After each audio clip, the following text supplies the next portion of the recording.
Muchachos, ¿aceptan que esta reunión sea grabada y que sea publicada en el curso en YouTube? Sí, profe. ¿Sí? ¿Todo el mundo? Vale, listo. Bueno, muchachos, entonces, recordarán lo siguiente.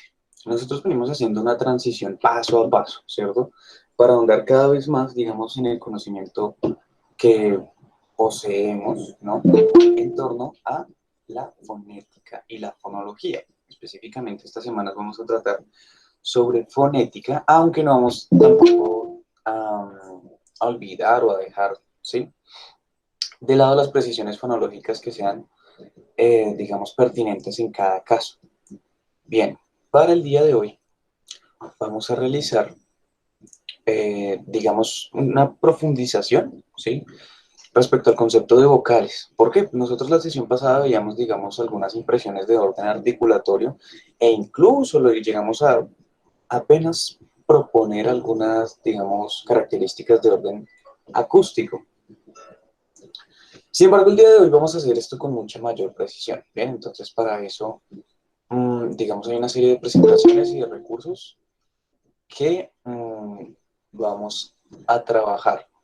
Les pido me tengan un poco de paciencia, puesto que estoy abriendo los documentos, aceptando a quienes llegan y hablando con ustedes. Es un poco confuso todo. Bien. Una pregunta, ¿ustedes están viendo mi pantalla? No, profe. ¿No?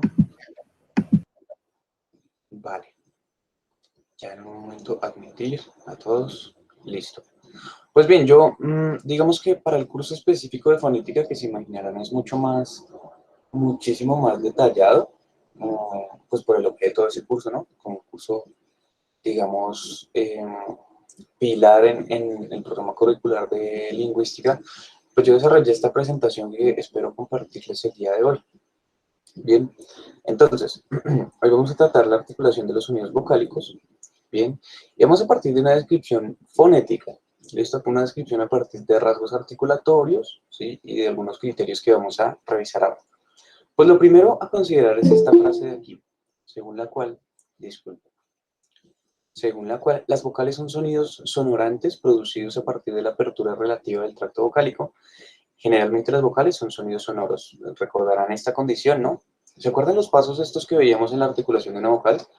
Digamos que casi todo sonido puede ser considerado a partir de, digamos, estos tres pasos, o bueno, puede ser considerada su articulación a partir de estos tres pasos.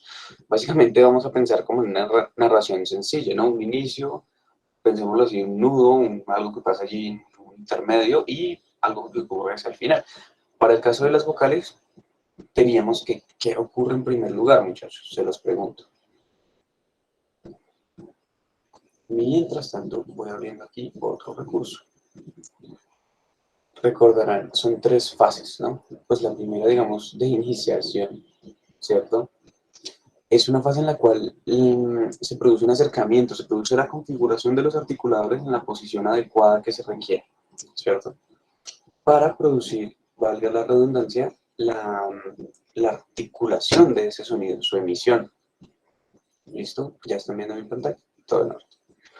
Bueno, entonces vamos a tener que esas tres fases nuevamente, ¿cuáles son? Vamos a llamar la primera, lo podemos llamar acercamiento, o como les decía, configuración de articuladores, ¿cierto? Como disposición también, o sea, digamos que no existe como un canon así fijo que esto se va a llamar así, ¿no? Nosotros podemos apelar a las, digamos, como la riqueza metafórica de nuestra lengua para referirnos a esta idea, pero lo importante es esto, como que en esa iniciación, bueno, primero se configuran como todos la forma, digamos, y la posición de los articuladores, como veíamos y como vamos a seguir viendo hoy, la lengua adopta una posición determinada para producir vocales. Pero en este mismo proceso, digamos, en este inicio, nosotros contamos con la vibración, o más bien con el inicio de la vibración. Inicio de vibración, cuerdas vocales, ¿listo? En un segundo lugar, contábamos con un mantenimiento. Y finalmente podríamos hablar de una distensión o finalización, incluso de la articulación. ¿Sí? Tantas metáforas como refieran a esta idea pueden existir. Podemos hablar de la clausura, podemos hablar del final, podemos hablar... Sí, digamos que en este ámbito, pues al describir como estos pasos, nosotros tenemos cierta libertad aparente. Bien. El asunto es, o bueno, me llama la atención un poco que, digamos, no les llama a ustedes, no les si suscita dudas esta definición. Es decir, es perfectamente claro. Digamos, el decir esto de que las vocales son sonidos sonorantes producidos a partir de la apertura relativa del tracto vocálico, digamos, se asume como claro. Manitos arriba, sí, sí. Manitos abajo, sí, no.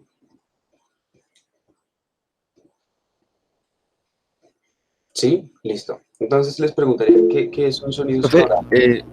perdona, qué pena. No, tranquilo. A mí me causa un poco de confusión la diferencia entre sonorante y sonoro. No la tengo clara todavía. Vale, Diego. No se preocupe, ya. Espera, es que se me bloqueó la cabeza un momento, porque me tocaba admitir a alguien, pero ya. Listo, entonces tenemos esta posición, digamos, sonorante de una parte.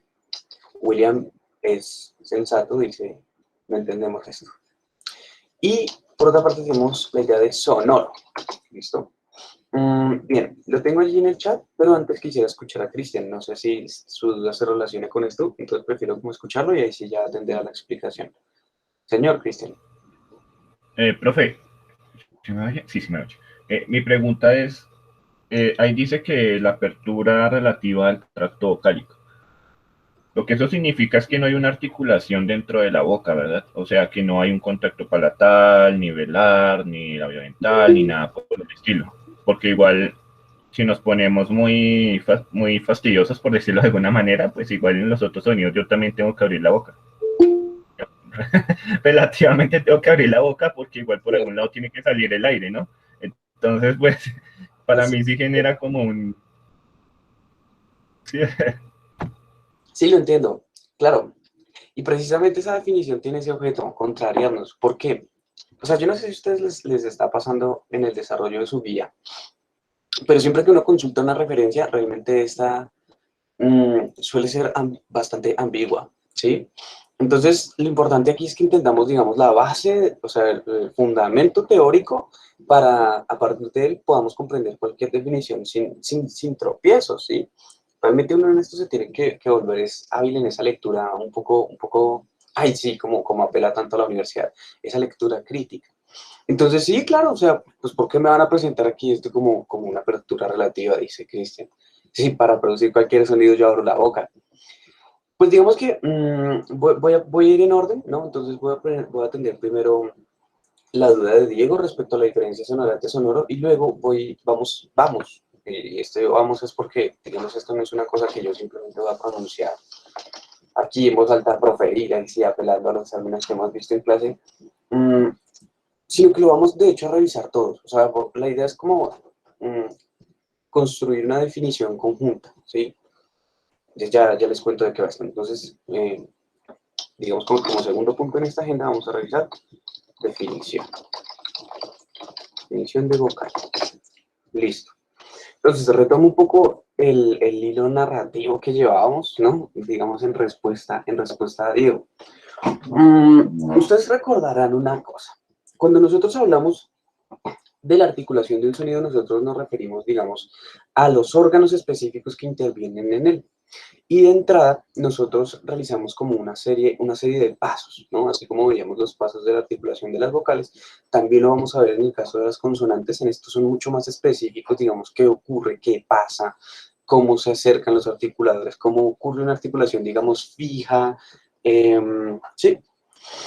El asunto, digamos, para diferenciar el concepto de sonoro radica o yace en reconocer un criterio, es el de sonoridad. Digamos que si nosotros hablamos de sordo o sonoro,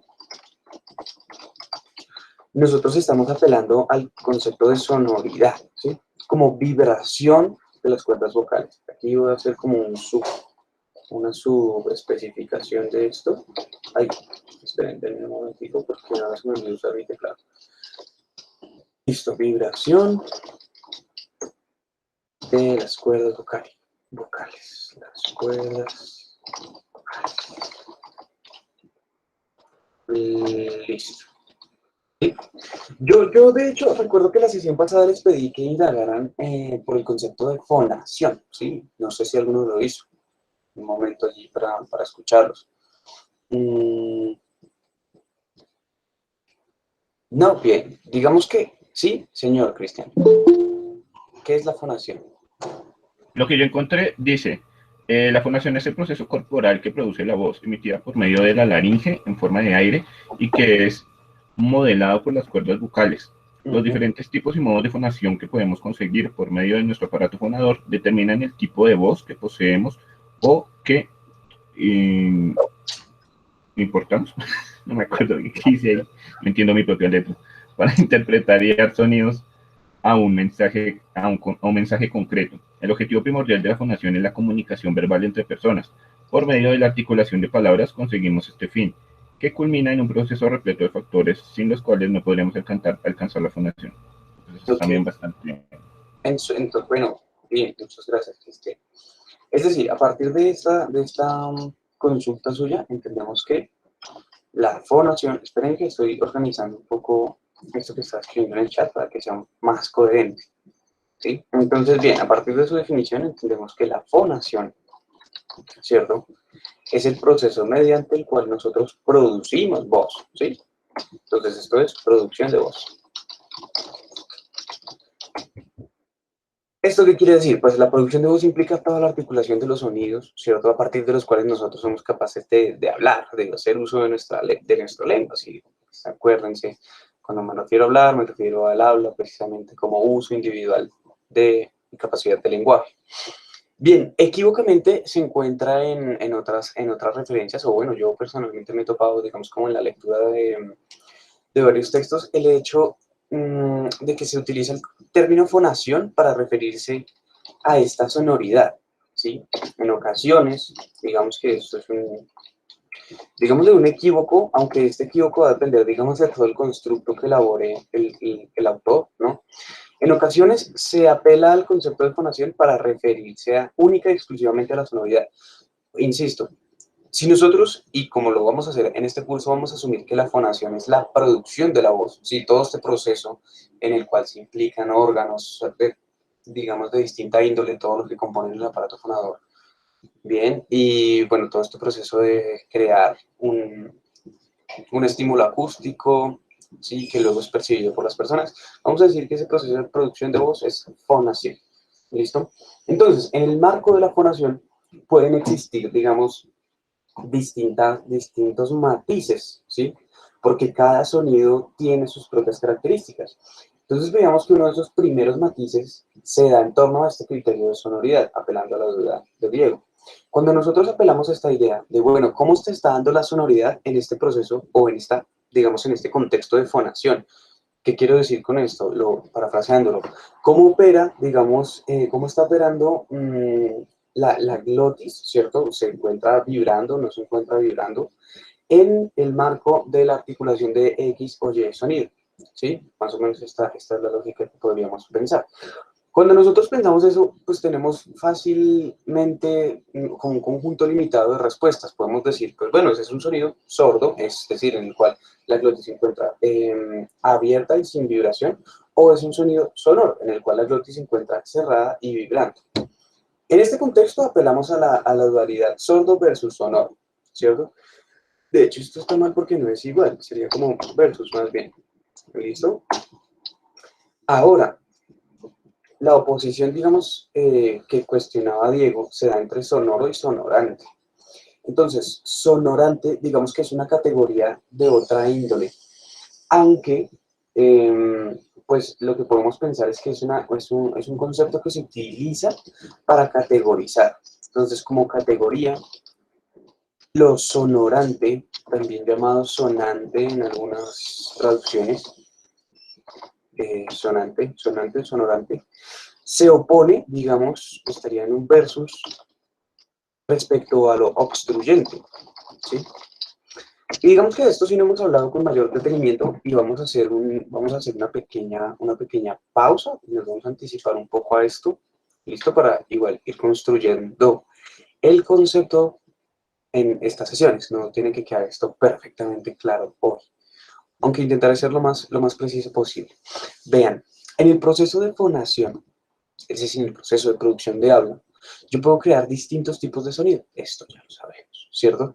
El asunto es que existen sonidos en los cuales la dinámica con la cual se modifica, digamos, el flujo de aire para producir el sonido va a implicar un tipo de obstrucción, ¿cierto? Un tipo de, o sea, se crea un obstáculo tal con mis articuladores que la presión del aire dentro del aparato fonador y dentro específicamente como de la cavidad oral y demás va a aumentar un montón, ¿sí? Porque se crea, digamos, una diferencia de presión entre lo que es el aire al interior del aparato fonador y lo que es el aire en el exterior. Cuando eso ocurre, cuando se crea esa diferencia de presión, digamos, tiene que ocurrir un momento de liberación y en esa liberación de ese aire se produce una diferencia, se produce casi que un golpe entre dos corrientes de aire. El aire que está dentro de nuestra boca a alta presión, digámoslo así, alta presión es un decir, nuestra boca no es un compresor tampoco. Y esta corriente de aire pues choca contra las partículas del aire afuera, ¿cierto? A una presión menor. Y esta diferencia crea perceptualmente un efecto. Piensen en los sonidos tipo oclusivos, ¿sí? De los cuales vamos a hablar con mayor detenimiento la próxima semana, pero piensen que la idea de un sonido tipo pa, pa, implica casi que una explosión perceptual y esta se da por esas diferencias de presión. Bueno, la categoría obstruyente se utiliza para referirse a todos estos sonidos en los cuales hay un aumento de presión, ¿cierto? En el aire. Esto lo vamos a ver con detenimiento, les voy a explicar qué es todo esto, no se preocupen. El caso es que digamos que este aumento de presión característico de los sonidos obstruyentes se opone digamos, al no aumento de presión, a una presión constante o a una presión, digámosle, igual entre lo que es el aire al interior del aparato fonador y el aire al exterior, ¿sí? Se mantiene igualdad de presión en el caso de los sonidos sonantes o sonorantes. Digamos que ese es como el criterio principal. En esa medida, no es adecuado utilizar sonorante para referirse a un sonido en el cual hay vibración de las cuerdas vocales, ¿sí? Digamos que puede que sí sea un sonido sonorante, pero por el hecho de que no haya aumento de presión, ¿sí? En el aire al interior de las respectivas cavidades del aparato fonador. Diego, ¿me puede confirmar si queda clara su duda? Levantando la mano, haciendo alguna cosa, o si por el contrario... Sí, un poco mejor, profe. Gracias. Un poco mejor, bien, me alienta. Igual no se preocupe porque este concepto igual lo vamos a tratar, pero sí, obviamente son diferentes. Ahora, apelo a otra explicación. Y esta sí es, digamos, esta sí es, digamos, general. No sé si la duda sonorante sonoro la tenían todos, pero pues bueno, me parece interesante tratarla desde ya. Ahora lo que vamos a hacer es que vamos a apelar a la duda que propone Cristian. Y bueno, vamos más bien como a su crítica con esta definición. Y sí es que esta definición tiene ese objeto, conflictuar, ¿no? Entonces, existen diferencias en cuanto a los grados de tensión articulatoria empleados para articular cada vocal, vocales laxas y tensas, y eso, ¿qué?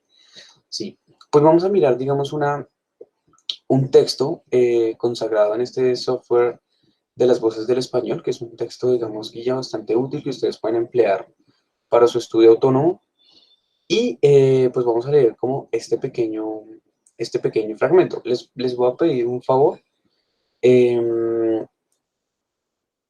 Digamos, escriban número, no mentiras, yo los voy como a pedir, porfa, que me ayuden con la lectura de este. Es decir, yo voy a leer el primer párrafo, pero necesito que alguien lea el segundo párrafo y así sucesivamente para que nos rinda. Entonces, vean, son 1, 2, 3, 4, 5, 6 párrafos. Porfa, escriban números del 1 al 6, quienes deseen. Ariana quiere ser el 4, Cristian también pide ser el 4. William el 3, bueno, entonces tenemos 3, 4, digamos Diego el 5 y necesitamos alguien para el 6. Listo, yo leo el primero Digamos que Ariana y Cristian pueden repartir este cuarto párrafo, 1, 2, 3, 4. Sí, si no hay lío. Listo, entonces ya que tenemos el orden así del día, empiezo yo y ya ustedes saben sus posiciones, ¿vale? Entonces, párrafo número 1 dice así. Las vocales son los sonidos que se perciben con mayor facilidad. Además, de entre todos los sonidos posibles, las vocales son los que producen una impresión de mayor musicalidad y armonía. Bien, me voy a detener aquí un momento, como voy a hacer con cada uno de ustedes en la lectura de cada uno de esos párrafos, porque vamos a analizar esto. Digamos que esto está partiendo de una percepción, ¿cierto? O a partir de una definición, digamos, perceptual, ¿no? Como es, Profe, que si puede hacerle zoom al texto, por favor. claro, ya creo que esto es lo máximo posible. Bueno, esto nos dice lo siguiente. Las vocales son los sonidos que se perciben con mayor facilidad. Digamos que esto uno lo podría evidenciar en los niños, porque digamos que el balbuceo de un niño, si bien se caracteriza por sonidos tipo ba, ba, ba, ba, ba, ma, ma, ma, digamos que aquello que se percibe como con mayor, digámosle, prominencia son los sonidos vocálicos, en el caso de los niños. Digamos que es uno de los sonidos más, digamos de sencillos en cuanto a su producción, no porque esta no implique, digamos, un esfuerzo, porque poner a vibrar, digamos, las cuerdas vocales requiere energía, requiere destreza, ¿cierto? Y entrenamiento, por eso los niños hacen esto tan frecuentemente. El asunto viene aquí, y digamos que esta es una característica que voy a señalar ahora, porque va a ser relevante, digamos, también en términos fonológicos, y es que de entre todos los sonidos posibles, las vocales son los que producen, digamos, una impresión de mayor musicalidad y armonía. Pues hombre, cada que ustedes cantan, si ustedes cantan, no sé, o cada que un cantante canta, valga la alteración, digamos que las notas a las que llega un cantante digamos, logra llegar a ellas es por la articulación de una vocal, ¿sí? O por algún otro tipo, digamos, de sonido, aquí sí apelaría la terminología sonorante, en el cual no haya como un aumento de presión. Digamos que en las vocales son las que permiten más registrar eso, como esos cambios, digamos, del tono, del primer tono, esto se llama, digamos, frecuencia fundamental, que es la vibración de las cuerdas vocales, como ya vamos a ver en su momento. Eso produce un tono específico. Entonces, un cantante lo que hace es que se mueve con esto. Entonces, digamos que esta impresión pues, nos hace pensar que yo puedo cantar o puedo decir algo del tipo A o Alex. ¿Sí? Bueno, no sé, no es el caso. Como que yo podría omitir muchos de los sonidos consonánticos y quedarme con las secuencias vocálicas y aún así nuestro cerebro tendría una impresión más o menos de la palabra.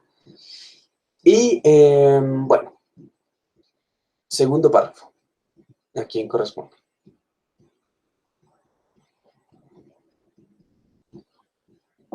Durante la producción de las vocales, el flujo de aire que atraviesa las cavidades supraglóticas no encuentra ningún obstáculo en su salida.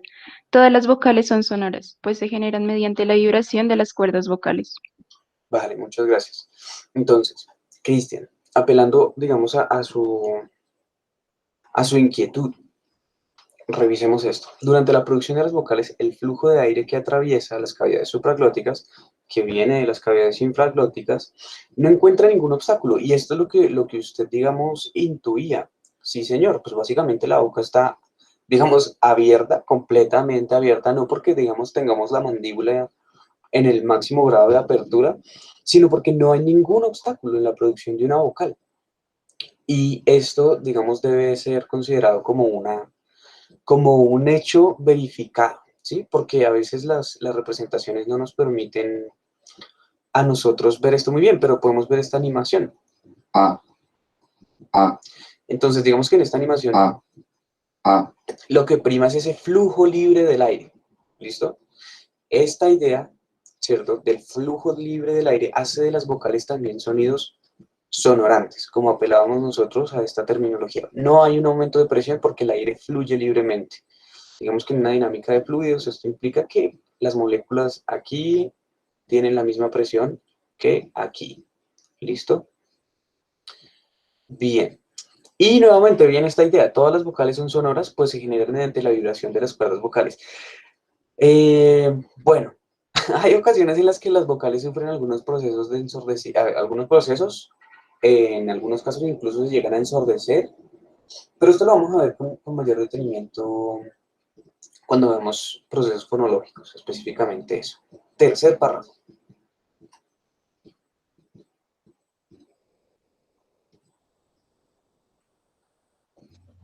Acústicamente, los sonidos vocálicos están constituidos por una onda sonora periódica compleja, cuyo perfil se repite a intervalos regulares de tiempo. Este perfil es el resultado de la vibración de las cuerdas vocales en la glotis. Listo. Bueno, primero, cuando apelamos a la idea del perfil de onda, apelamos, digamos, a una referencia metafórica según la cual estamos viendo un oscilograma. Digamos que aquí es donde se puede ver el perfil de una onda. En un espectrograma esto es un poquito más difícil, ¿cierto? Aunque, o sea, igual estamos viendo ondas, pero a partir de otra relación. Pero es que un osciloscopio sí es esto, la representación de una onda, digamos, como clásicamente la podemos imaginar. Entonces, cuando nos dicen esto, acústicamente los sonidos vocálicos están constituidos por una onda sonora periódica compleja. Digamos que sin ahondar en lo que es una onda sonora periódica compleja, nosotros vamos a recordar una palabra, periodicidad, ¿cierto? La periodicidad, es decir, el cero no periódico implica que hay una serie de patrones que son recurrentes. Y si ustedes miran esta onda, y se los pregunto yo, apelando a la sensatez, ¿ustedes ven aquí algo que se está repitiendo? Por favor, díganme sí, no, es que no soy capaz de ver el chat en este momento. Sí se ve. Se ve, A ¿cierto? grandes rasgos sí. Sí, a grandes rasgos sí. Exacto, digamos que esto es lo interesante, o sea, aquí no vamos a ir, digamos, al detalle acústico de qué está ocurriendo, pero logramos ver que hay algo que se está repitiendo, que estos picos parece que guardan una relación y que incluso podemos ver una estructura interna que también se repite. ¿Listo? Pues esto va a ser producto de ¿qué? De la vibración de las cuerdas glotales o vocales, ¿sí? Entonces, bueno, de las cuerdas vocales, perdón, sí.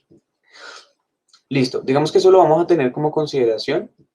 Y nuevamente le insistiré, como que todo sonido que tenga vibración de las cuerdas vocales va a presentar esta periodicidad, va a presentar más o menos un perfil de onda de este tipo, en el cual nosotros reconocemos estos periodos. Digamos, complejo encontrar esa misma forma en otros sonidos que no tengan esa vibración. Es posible, digamos, a veces en algunos casos de consonantes,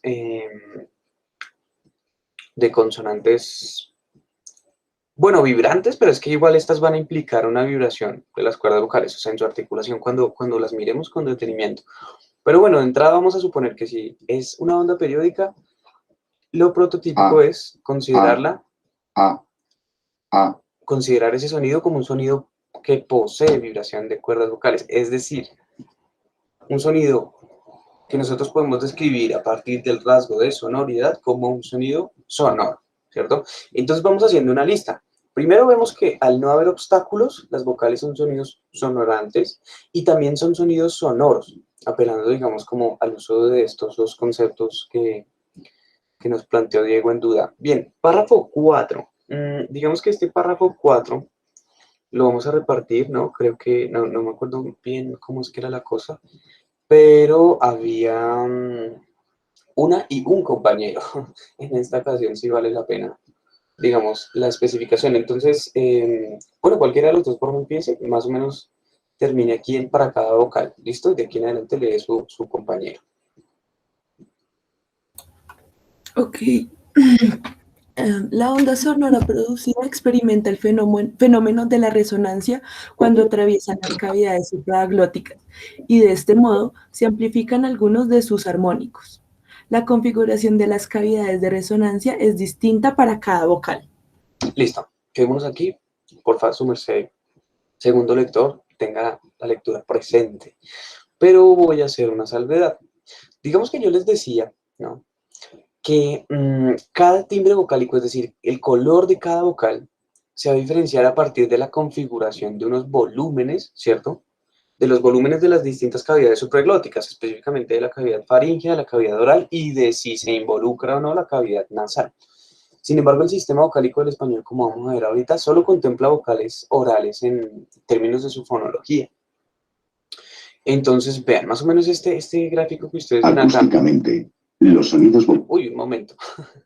Bueno, vamos a ver esto apenas terminemos la lectura de este cuarto párrafo, pero lo que les voy a decir es algo de este tipo y espero ser como poderlo ilustrar. Bueno, les voy a presentar un tiple, instrumento colombiano por defecto, ¿no? Como las gaitas y demás. Digamos que un tiple, tal cual una guitarra, pues tiene sus cuerdas, ¿no? Digamos que en este caso nosotros vamos a considerar como fuente del sonido, como fuente primero del sonido, la vibración de estas cuerdas, ¿cierto?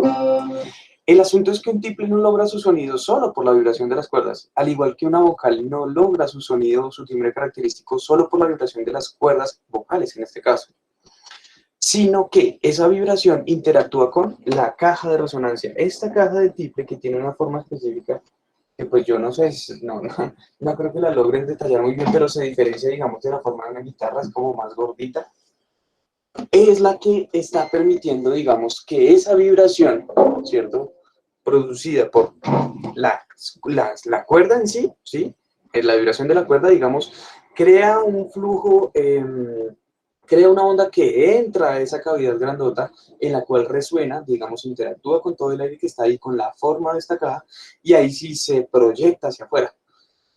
Digamos que ese es un proceso un poquito complejo. En el caso de las vocales nosotros la tenemos más sencillo porque lo que está ocurriendo es que, como vemos en este gráfico, se produce, digamos, un flujo egresivo de aire, ¿cierto? Y este flujo egresivo de aire es primero modificado por la vibración de las cuerdas vocales. Entonces, una vez esto empieza a vibrar, esa onda empieza a interactuar con todas estas cavidades que se encuentran aquí para arriba. Y el volumen, la configuración específica de estas cavidades va a determinar esa relación, digamos, de resonancia, ¿sí? Es decir, según si esto es, digamos, una cavidad amplia con alto volumen o una cavidad estrecha, esto va a tener una resonancia específica. Es decir, va a fomentar, ¿cierto?, que unas frecuencias u otras sean más prominentes. Eso también lo vamos a ver, digamos, con mayor detenimiento ahorita. Pero el asunto es este. Según si estas dos cavidades, la cavidad faríngea y la cavidad oral, tienen o no un tamaño específico, la vocal va a sonar, digamos, o va a adquirir su timbre característico de cuál sea la vocal. Bien, pues esto igual ya lo revisamos con mayor detalle. Segundo, digamos, seguimos con la lectura del cuarto párrafo, súmense, segundo lector.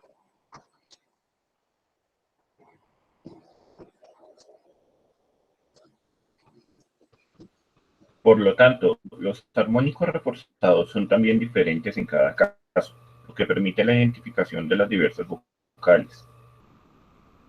Los parámetros acústicos más importantes para identificar las vocales son los... Ok, lo perdimos. No sé, ¿me perdieron también? ¿O me escuchan? Sí, lo perdimos. Yo lo escucho, profe. Sí, profe, no sé si. Sí, sí, creo que era Cristian. Cristian, lo ¿Sí, no perdimos, se me pero no te oye? preocupes. Ah, no. No, ahora sí. Ahora sí, pero antes no.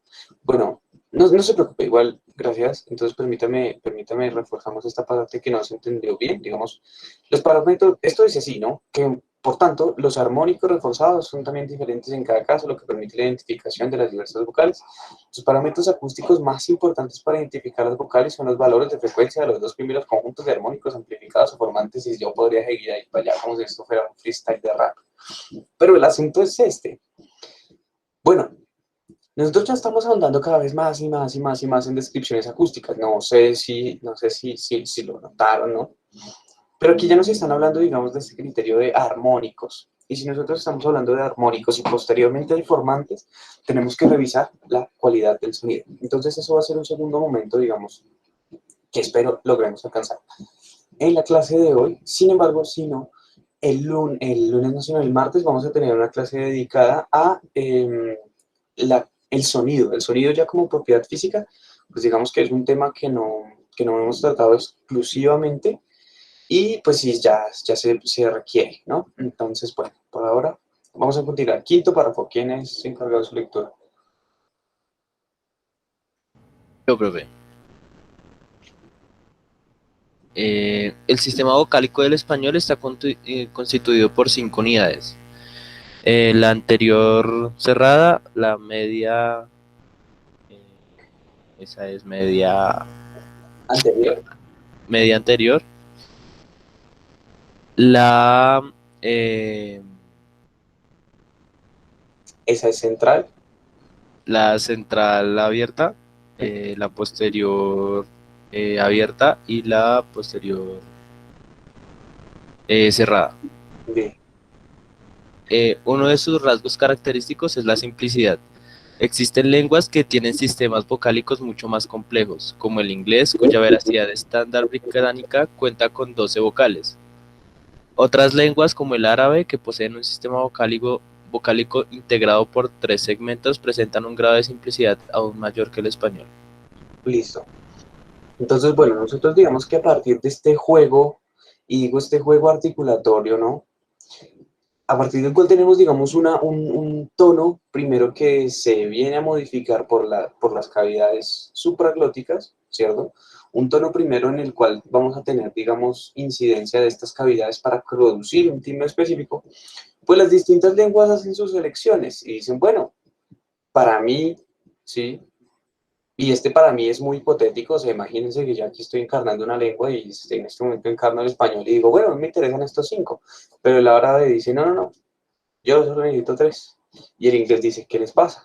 Necesitamos 12, porque entonces, ¿qué es lo que estamos haciendo?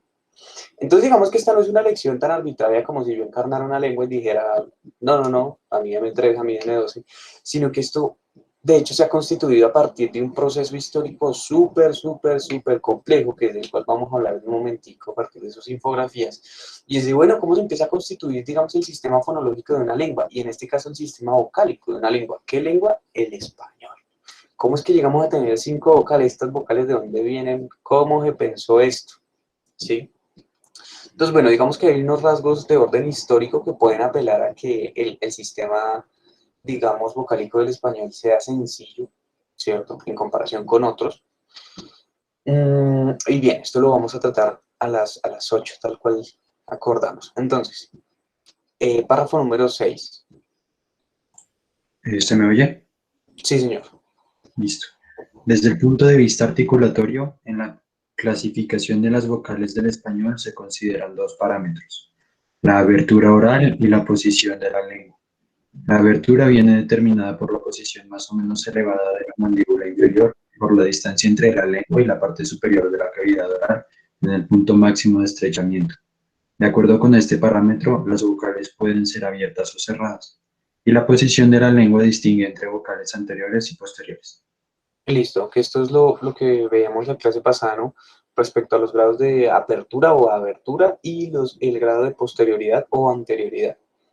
Bien, entonces, desde el punto de vista acústico, las vocales presentan, por efecto de la resonancia, una estructura de formantes claramente definida. Los 2 primeros formantes, F1 y F2, permiten caracterizar las vocales del español. Digamos que hay otra serie de elementos que se pueden considerar. Uno de estos es el grado, digamos, o el rasgo de redondeamiento. Entonces, ustedes podrán notar que si ustedes elaboran si ustedes dicen, por ejemplo, la palabra iglesia, esa primera I implica casi una sonrisa, ¿no? Entonces ustedes dicen, ¿en serio? Entonces, cuando ustedes hacen eso, esa sonrisa o ese esteriamiento, ¿cierto? Es característico, no es lo mismo tener, digamos, la apertura y la disposición de la lengua de una I, pero hacerla redonda. I, de hecho, esa otra vocal corresponde a otro sistema fonológico, como, no sé, quien ustedes hablen francés o alemán, sabrá que ese sonido se utiliza, por ejemplo, en alemán en un saludo tipo "Grüß dich", ¿sí? Bueno, la verdad es que yo no hablo francés, entonces no tengo idea. Si alguno de ustedes tiene un ejemplo, pues que sea pertinente. Bien, hay otras vocales que en nuestro sistema, digamos, son inherentemente redondeadas. Por ejemplo, la O. No es posible una A, ¿sí?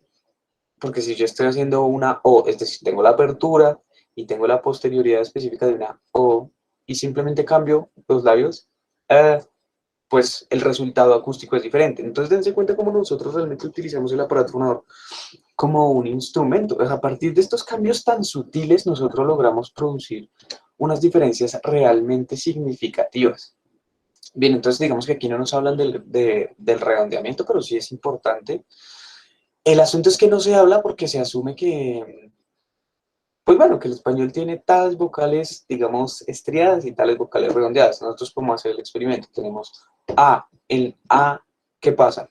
¿Estriamiento o redondeamiento? A, redondeamiento, ¿cierto? O, redondeamiento. U, redondeamiento. E, estriamiento. E, I, estriamiento. De hecho, parte de la forma de las vocales intentaba representar un poco esto. Por lo menos la I específicamente, sí se quería distinguir de las otras, si ustedes lo notan, no presenta este redondeamiento. Y parte de la forma de la E también expresa un poco esta idea de sonrisa. Pero bien, vamos simplemente a ver este último video para ir, digamos, creando dudas. O sea, de aquí lo que más me interesa es que creen preguntas, no respuestas al momento, porque esto va a requerir mucho más, digamos, detalle. Entonces voy a iniciar. Acústicamente, los sonidos vocálicos están constituidos por una onda sonora periódica compleja, cuyo perfil se repite a intervalos regulares de tiempo. Este perfil es el resultado de la vibración de los pliegues vocales en la glotis. La onda sonora producida experimenta el fenómeno de la resonancia cuando atraviesa las cavidades supraglóticas, y de este modo se amplifican algunos de sus armónicos. La configuración de las cavidades de resonancia es distinta para cada vocal. Por tanto, los armónicos reforzados son también diferentes en cada caso, lo que permite la identificación de las diversas vocales. Los parámetros acústicos más importantes para identificar las vocales son los valores de la frecuencia de los dos primeros conjuntos de armónicos amplificados o formantes. Listo. Digamos que, pues bueno, en términos de acústica, sé que puede ser un poco complejo eso que nos acaban de presentar allí, pero yo voy a procurar que cuando tratemos cualidad del sonido, esto quede muy claro, ¿sí? Vamos a hacerlo claro a partir como de la experimentación ya concreta. Entonces, siendo casi las 8, lo que les voy a proponer es que demos como una pausa aquí a la descripción fonética. Vamos a tratar un poco la historia del español a partir de sus infografías y si nos queda tiempo, digamos, al terminar este ejercicio, allí sí vamos a retomar un poquito estos conceptos, si hay tiempo y la cabeza nos lo permite. Entonces, grupos, señoritos, señoritas, sus infografías, porfa, tráiganlas, preséntelas, vamos a hacer, digamos, un orden. Entonces voy a llamarlos por su... Primero voy a dejar de compartir un momento porque necesito tener acceso como a su documento de identidad. Bueno, pues no a su documento, sino al documento en el cual tengo los datos de todos ustedes y pues ahí se ven, digamos, sus datos. Entonces esto sí no es adecuado. Pero bien, entonces tenemos que el grupo de las 7 de la mañana, ¿cierto?, tiene como miembros de los distintos grupos. Entonces vamos a hacer pues vamos a ir en orden. Grupo número 1. A Michael Snyder, Mayra Alejandra, Lady Carolina, Diego Alberto Henao, Adriana Natalia y Pablo Jiménez. ¿Pueden porfa compartirnos su infografía? Hola, profe, buenos días. Sí, Hola. Listo. Pues yo no sé si lo más adecuado sea... Sí, que compartan su pantalla si les es posible y si no, creamos como un Jamboard y allí lo presentan. Es más, voy a crear un Jamboard y espero que se pueda, no sé. Todos los grupos, ya ustedes lo saben. Mira, sí, no, ya pudiste compartir. Sí, no, vamos entonces en este orden. ¿Sí se ve? Sí, claro, sí, ¿Y se sigue viendo? Se sigue oyendo y se ve. Ok, Perfecto. listo, gracias. Vale, entonces dame un momento, voy a darle, digamos, por grupo 7 minutos, ¿sí? Para su presentación. Esos 7 minutos los pueden distribuir como ustedes quieran. Lo ideal es que exista cierta interacción entre ustedes, miembros del grupo, como, digamos, esto es bastante en frío, ¿no? Que les estoy haciendo esta petición. Pues bueno, tómense un momento como para organizar la logística, no sé, deben tener como algún grupo de WhatsApp o alguna cosa así. Entonces, bueno, ya saben más o menos que la idea es que intervengan en esta exposición el mayor número de miembros posible. Entiendo que no todos, es posible que tengan, no sé, micrófono y demás. ¿Listo? Vale. Entonces, cuando ustedes nos digan, en ese momento vamos a contar, digamos, 7 minutos. Yo tengo aquí un reloj bastante sencillo, pero infalible. Aquí está.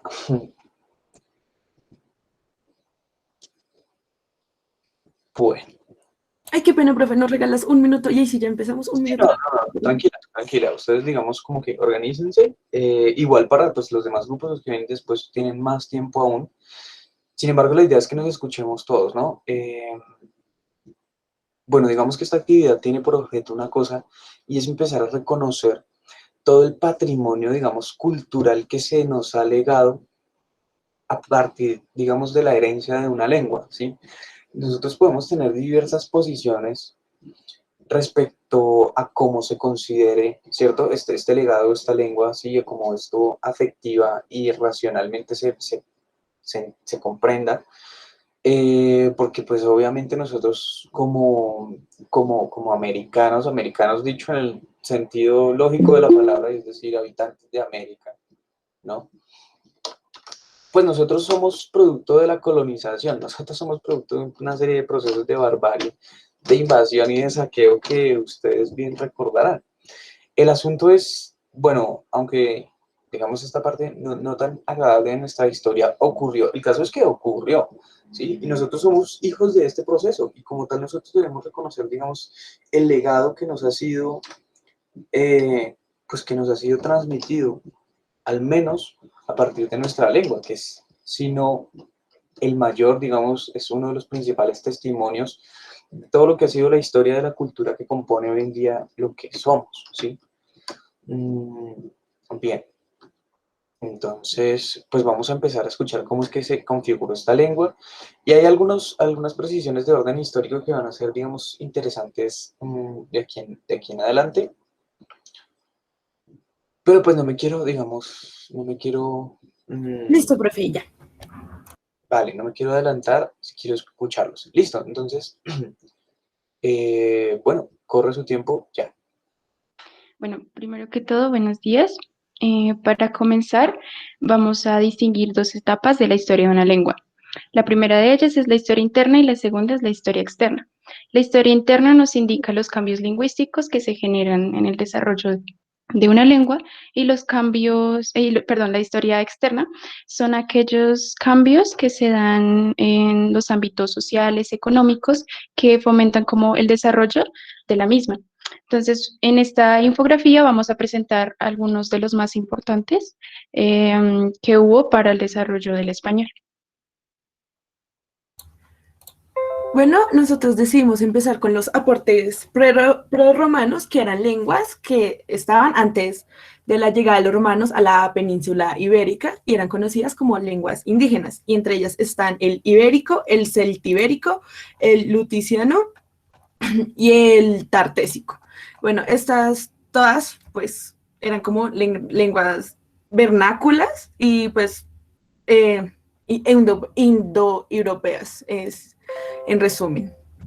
Ya después seguimos con el latín arcaico, que era el siglo sexto antes de nuestra era hasta el año 81 antes de nuestra era. Y ahí se encuentran, digamos, los primeros testimonios con autores como Nevio, Livio, Andrónico, y también inscripciones talladas en piedra, actas oficiales, cantos rituales, y se escribía como se hablaba, puesto que no había normas estándares. Y también pues la llegada del ejército romano a la península ibérica alrededor de del año 218 antes de nuestra era, y pues ya, más adelante mostraremos epitafios de los escipiones.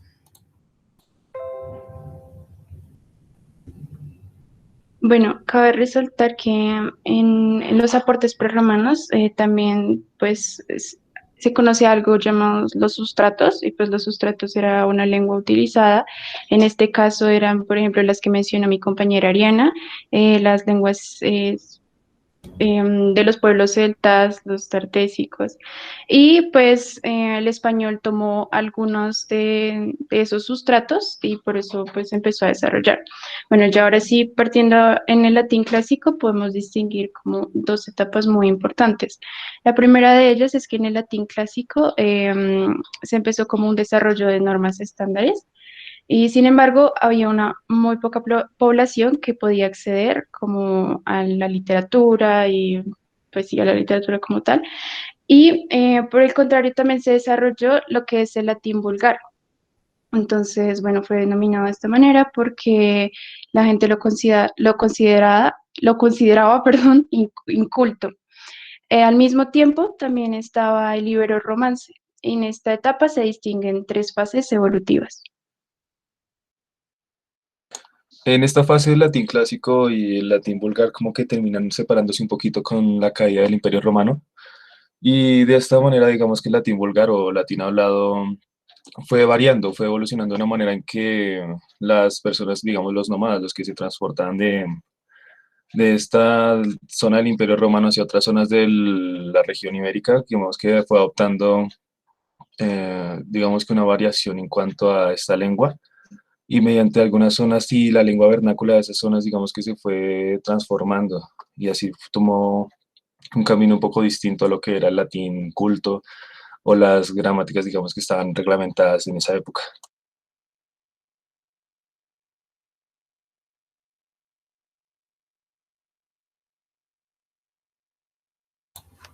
Ok, ya seguimos con el romance, que va del 101, del año 101 antes de nuestra era y al 471 antes de nuestra era. También está la invasión musulmana y pues en resumen se distinguen tres fases evolutivas, que es la fase romana, el iberromance visigótico y el iberromance mozárabe.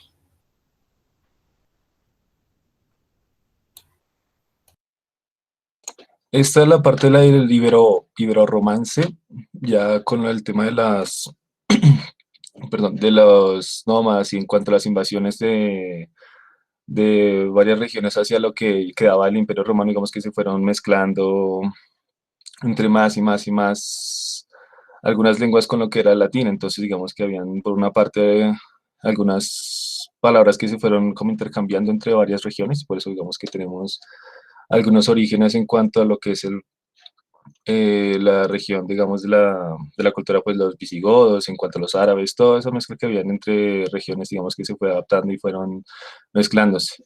Y ahí pasamos a lo del latín medieval, que en esta época, digamos, que se conservó mediante las misas, digamos que mediante a través de la liturgia, la iglesia se encargaba como tenía la autorización por parte de la iglesia para utilizar estos textos que tenían de origen latín. Entonces, digamos que se conservó la gramática latina, pero en cuanto a la pronunciación variaba según el lugar y su lengua vernácula en que se practicaba. Bueno, en esto hubo en especial un obispo, el Alcuino de York, que fue el encargado digamos que unificar esto y lo que se le fue mandado por por el emperador, perdón, fue como unificar todo esto y darle una sola pronunciación a todo, que es la que se estudia, digamos, actualmente, digamos, en el latín de las escuelas checas, que es el medieval, y se fue separando más del clásico, que es el que se enseña en las escuelas de España, de las españolas, y el italiano fue una variación del medieval, adaptándose a esa lengua.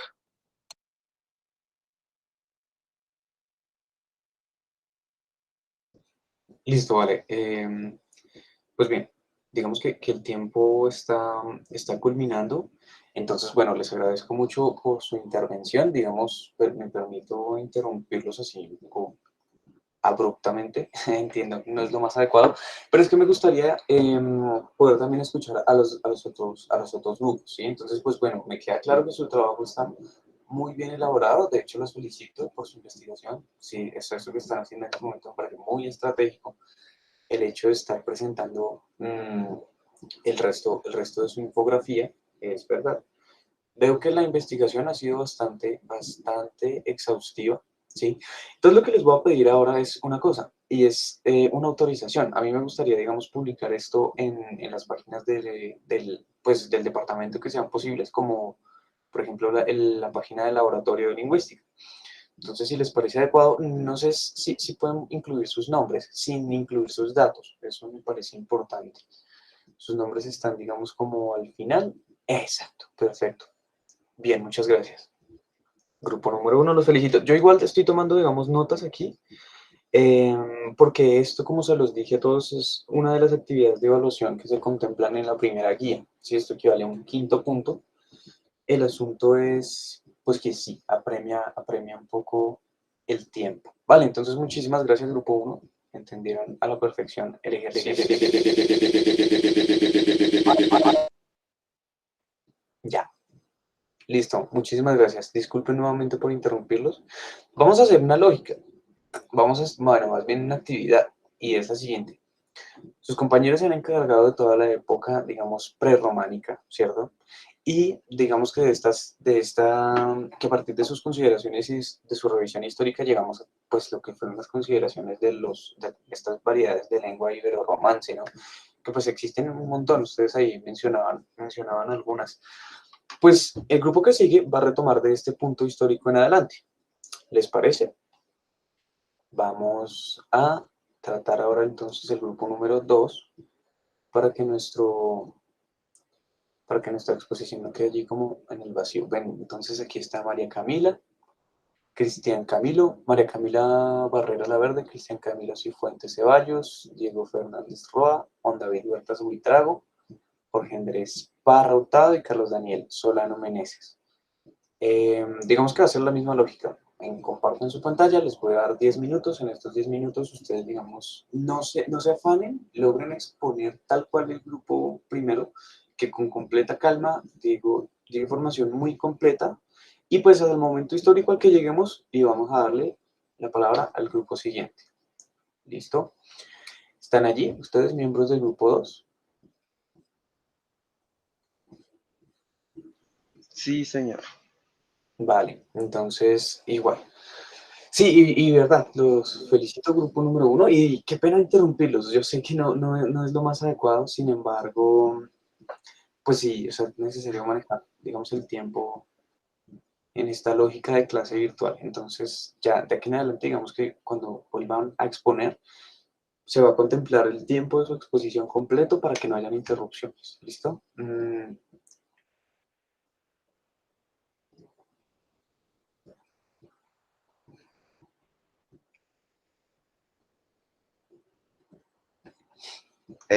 ¿Nos puedes regalar un minutico mientras nos Claro, organizamos? claro, no hay ningún problema. Pues bueno, ya que estamos en esto, los miembros del grupo número 1, ¿cierto? Apelaban a la idea de una unificación, digamos, de esto que llamaban dialectos, y había un nombre que sí se me logra escapar. Imagino que era el nombre de algún tipo de escriba, uno que estaba unificando estos dialectos ibero-románicos. Entonces, ¿me podrían recordar cuál era? O sea, digamos, yo tengo registros de estas glosas emilianenses, ¿cierto? Como primeros registros, digamos, de una escritura asociable al español, ¿no? Pero sí desconocía, digamos, este otro unificador que llaman, ¿no? Y estos personajes siempre son bastante curiosos. No sé si lo recuerden, grupo 1, en lo que... Profe, en Sí. el chat, mi compañero escribió que era el cuino de York. Ah, ok. Y creo que los glosas emilianenses hacen parte del castellano antiguo, no como tal del latín No, ok. medieval. O sea, el cuino de York unificó los Eh, textos latinos. sí, exacto. Es que, como dijo Michael, en ese tiempo como que en cada provincia hablaban un latín diferente. Entonces lo que hizo este señor fue unificar la pronunciación de todos. Vale, Y ya. muchas gracias. Bien.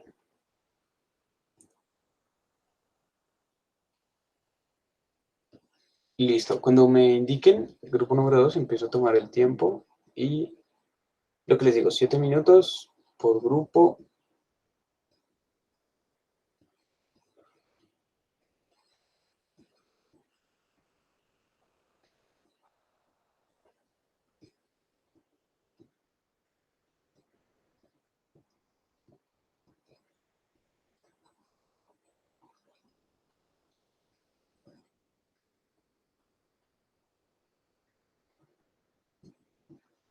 Vale, no sé si digamos, ya están hablando, pero pues bueno, no se escucha, digamos.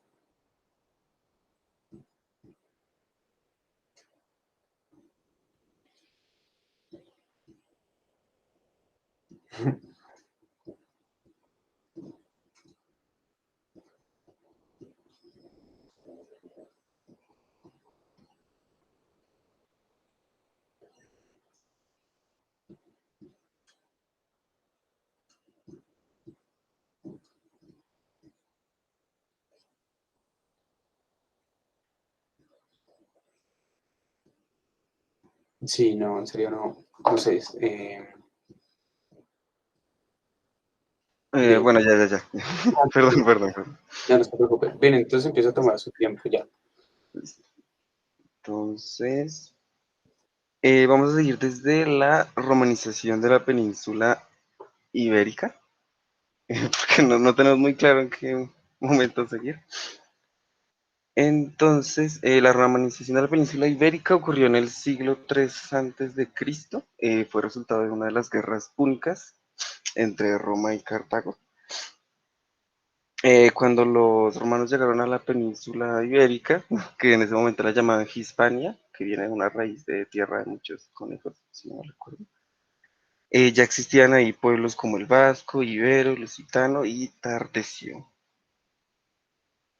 La llegada del Imperio Romano en esta época eh, dedujo obviamente la llegada de un latín arcaico o clásico, no me acuerdo, creo que era el clásico, no mentiras, el arcaico, el que llegó a la península ibérica fue el arcaico. Y para este momento pues eran pocos los colonos romanos, pero ya se estaba empezando a sentir la llegada del latín.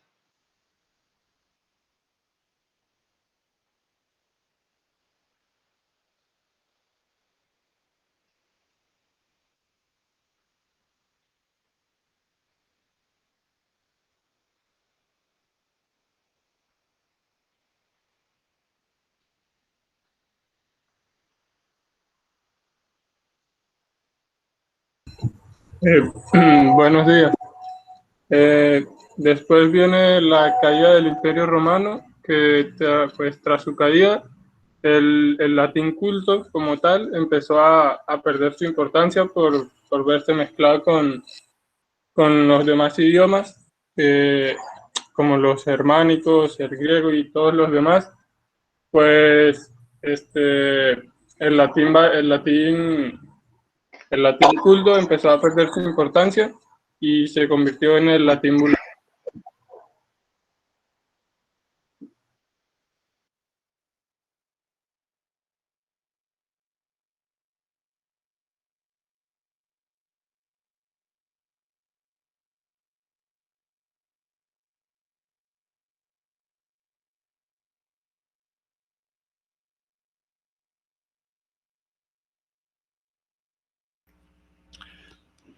Bueno, ya en el siglo V, los visigodos hicieron una invasión a la península ibérica, específicamente la región de Toledo. Entonces, este pueblo empleaba una lengua de ascendencia germánica, que pues se le conoce como idioma gótico, que dejó pues muchos legados lingüísticos al español. Posteriormente llegó la conquista musulmana en el siglo VIII, en el 711, y pues ellos expulsaron a esta invasión visigótica, y pues allí duraron un buen tiempo, en donde pues se dio mucha, eh, mucha mezcla entre ese idioma árabe y el español por, pues, por el contacto que hubo en ese tiempo.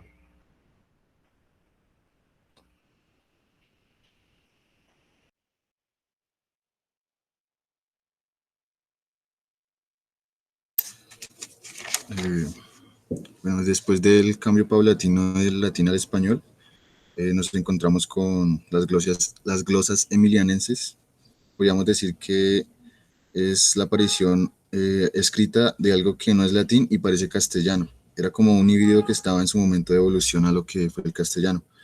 Y es considerado el primer ejemplo histórico de nuestra lengua. Eh, bueno, vamos a hablar de un hecho histórico sobre el rey Alfonso X el Sabio, que se considera el fundador de la prosa castellana y el que conformó una escuela de traducciones de traductores llamada la Escuela de Traductores de Toledo. Y pues una de las obras fundamentales que tradujo al castellano fue el Código de las Siete Partidas, donde recoge lo mejor del derecho romano para unirlo a las más vivas tradiciones de Castilla. Y este código tuvo una larga y una gran influencia en el ordenamiento del castellano y el español. ¿Puedo bajar un poco, por favor? Bueno, ya después, un hecho histórico también importante puede ser la unión marital entre la reina Isabel de Castilla y Fernando de Aragón. Pues a la larga haría que el castellano se consolidara como el idioma oficial de España y en 1492. Y ya después, también en esa misma fecha, en el 492, Antonio de Nebrija publica su obra magna, la Gramática Castellana. Es el primer estudio de nuestra lengua y sus reglas, específicamente el 18 de agosto de 1942. Este libro impreso es el primer libro impreso en tratar una lengua romance. A partir de Nebrija, la gramática sería considerada la disciplina que estudia las reglas de una lengua hasta el advenimiento de la lingüística como una ciencia en el siglo XIX. Digamos que es una herramienta de primer orden para la difusión del idioma español, pues ya que coincidió con la llegada de Colón a América, donde también pues nuestra lengua tuvo una influencia fuerte de las lenguas de las lenguas que utilizaban los que habitaban el continente, como el náhuatl, el maya, el chibcha, el aymara, guaraní. Y pues ahí tenemos unos ejemplos de estas palabras como cancha, carpa, aguacate, chocolate, jaguar, tiburón, etcétera. Y una palabra, ya como decir algo aparte, la palabra cucha, cuando uno se refiere a la mamá cucha, es una palabra que tiene su proveniencia en el quechua, cuchahue, que significa más bella que el arco iris.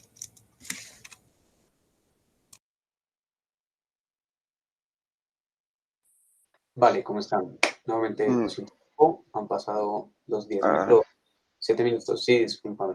ok. Vale. Bueno, muchas gracias. Es recurrente una cosa, digamos, y se los planteo, como que todos tenemos las mismas referencias, ¿sí? O sea, como lector ya esto salta, digamos, a la luz. Eh, sí, además porque yo colaboré en hacer ese video de Historia del Español, ¿qué? Mi documental. Bueno, entonces es interesante. Bien, les agradezco por su participación. Vamos a hacer una cosa, es que rápidamente le voy a pedir a los miembros del grupo 3 que se adapten, más o menos la lógica o el punto en el cual se están desplazando sus compañeros está en esta llegada, ¿no?, a España. Sin embargo, en el momento sí me gustaría hacer una pequeña recapitulación para pues, tener en cuenta varios hechos importantes. Primero es que hasta el momento, esto que entendemos como castellano ha sido producto, ¿cierto?, del legado de todo lo que fue la cultura romana, ¿cierto?, por herencia del latín y específicamente de ese latín vulgar, también, digamos, permeado por términos, palabras, incluso estructuras gramaticales provenientes del griego y de varias lenguas germánicas, ¿cierto? Entonces, hasta el momento, digamos que podemos tener como el acervo cultural de, digamos, las más grandes culturas europeas que existieron hasta ese entonces, griegos, germanos, romanos, ¿cierto? Entonces, esto es lo ¿Bajo cual... dónde? Señor.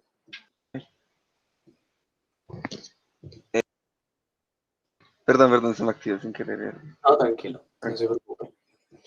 Entonces, bien, pues al momento ustedes pueden considerar, imagínense, ese legado. Sin embargo, aquí ya empiezan a introducir una idea interesante y es, bueno, ¿cuál es la influencia de las lenguas indígenas en el español que concebimos hoy en día? Entonces, bueno, miembros del grupo número 3, porfa, digamos, continúen con este hilo que estamos construyendo aquí como a retazos, ¿no? Entonces, Esteban Orlando, Andrea del Carmen, Estefanía, María Camila, Iván Darío y Andrés Felipe. Voy un segundito. Sí, claro, no hay lío. Yo no sé, ¿ustedes alguna vez han visto textos o estos estudios de paleografía en los que presentan textos como muy antiguos, escritos en español? Hay uno bastante clásico que se llama El Tesoro de Covarrubias, que es, digamos, un compendio del léxico, ¿cierto? Y digamos que este es curioso, este Tesoro de Covarrubias, el tesoro de la lengua española de Covarrubias, no me acuerdo cómo se escribe muy bien. El asunto es que si uno lo ojea, ¿cierto? Detalladamente, pues uno encuentra referencias que son súper curiosas, porque apela también a usos muy de lo cotidiano, ¿cierto? Entonces, las explicaciones no son de diccionario tipo, mamá, ¿qué significa emplea para? Sino que más bien apela a historias y demás. Bien, Estefanía, cuando nos digas, empezamos a tomar el tiempo, 7 minutos, yo sé, es un poco abrupto, disculpen, no Creo fue... que ya. Listo, vale. Listo, entonces continuamos con el español clásico, que es del siglo XVI al siglo XVII. Algunos autores hablan también del español del siglo de oro. Y pues básicamente, como nos comunicaba el grupo anterior, pues durante el siglo IX y el siglo XV la lengua castellana atravesó un proceso de fundamentación y constitución que alcanza su culmen con la expulsión de los árabes en el territorio ibérico en 1492 y a su vez pues digamos que en este punto de la historia pues se marca un punto de partida en donde la lengua castellana se constituye, puesto que, como también ya se mencionó anteriormente, pues se publica la gramática castellana de Elio Antonio de Nebrija. Asimismo, tenemos que también el español empieza un proceso de expansión y reconocimiento al exterior, con obras literarias importantísimas, como por ejemplo El ingenioso Hidalgo de Don Quijote Don Quijote de la Mancha, y que es publicada en comienzos del 1605. ¿Vale? Sumado a esto, tenemos también una serie de cambios fonéticos. eh, pues acá tengo un par de ejemplos, como por ejemplo podemos ver farina por harina, bondad por bondad. eh, y pues algo que no puse aquí, pero que también es muy importante mencionar, es El Tesoro de la Lengua Castellana o Española, que es un diccionario del español publicado en el 1611, obra del erudito Sebastián de Covarrubias, y este es el primer diccionario general monolingüe del español. Eh, y ya, sería esto por la época del siglo de oro y después continuamos con el español moderno.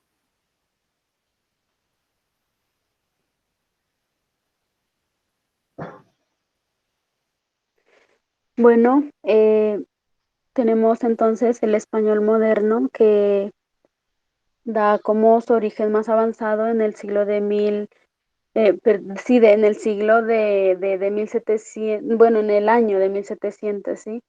Siglo XVIII, el cual se fija con la fundación de la Real Académica, la cual fue muy importante para esta época. Y pues dentro de ella se publicó el diccionario de autoridades que fue muy importante porque pues ellos querían defender lo suyo, querían tener como un dominio de esa lengua. Entonces se basaron por estas relaciones, ¿sí? Listo, entonces, bueno, sí, el diccionario de autoridades se lo originó en el año de 1726 hasta el año de 1739.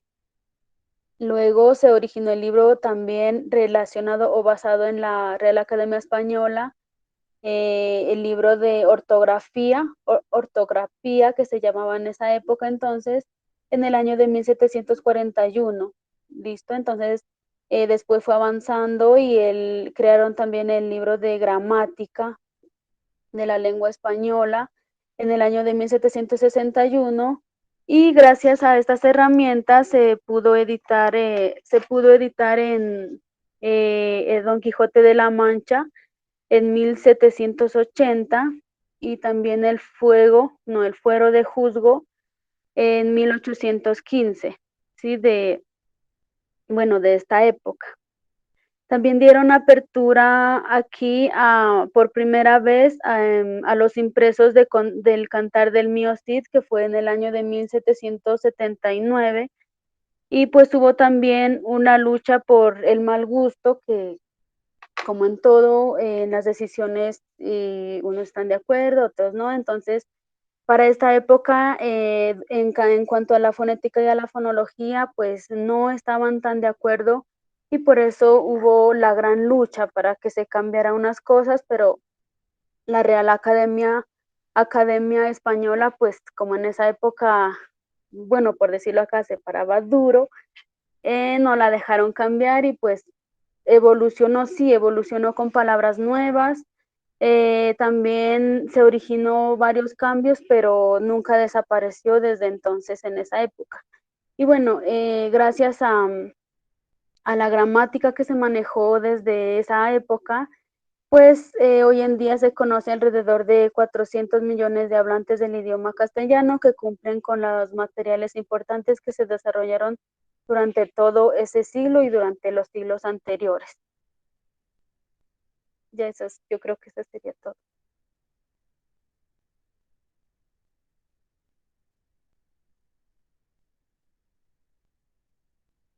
Ok,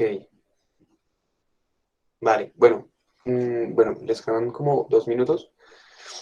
Entonces, bueno, muchas gracias. Bien,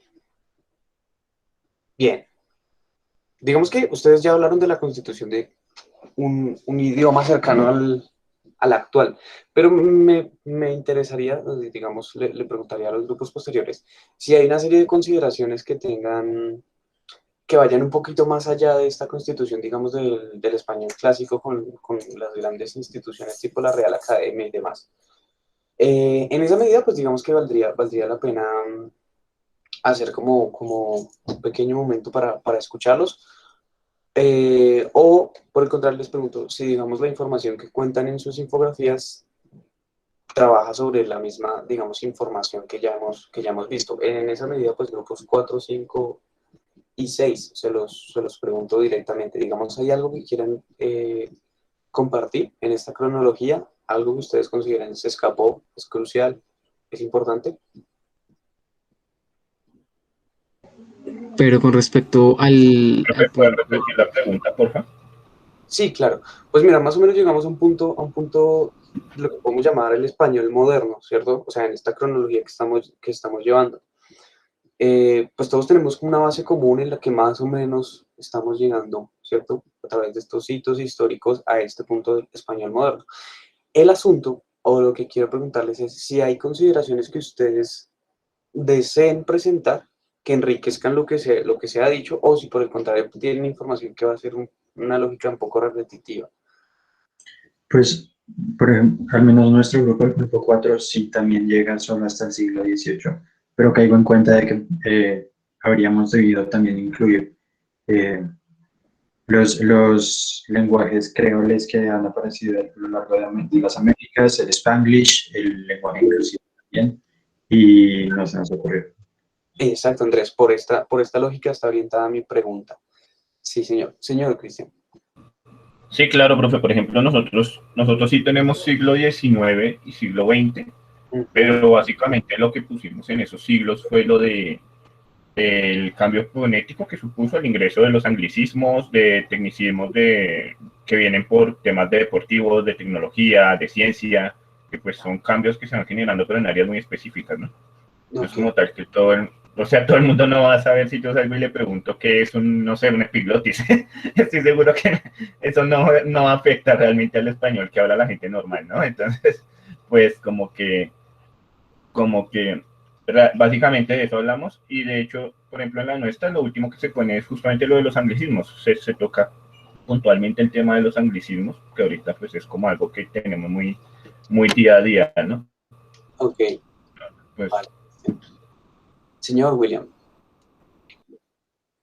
Sí, pues nosotros también hicimos como una serie de aseveraciones quizá un poco más tempranas en el sentido de la línea cronológica que pues no se mencionaron, que pues a mí me parece personalmente que valdría la pena mencionar, por lo que pues ya como que como que se dejó por encimita, y es la conquista de Grecia por parte de los romanos, ¿no? Porque pues cerca de un 10% del léxico del español actual viene de origen griego. Entonces estos préstamos lingüísticos, de alguna manera, estos procesos que se dan entre ambos pueblos es muy importante para la historia del español, como también de pronto la gran importancia que en serio tiene el latín, que pues siento que, o sea, si bien partimos de un punto bastante grande, como que no lo dimensionamos en el sentido de que no logramos llegar a comprender que un 70% del léxico que nosotros tenemos, pues es de origen latino, ¿no?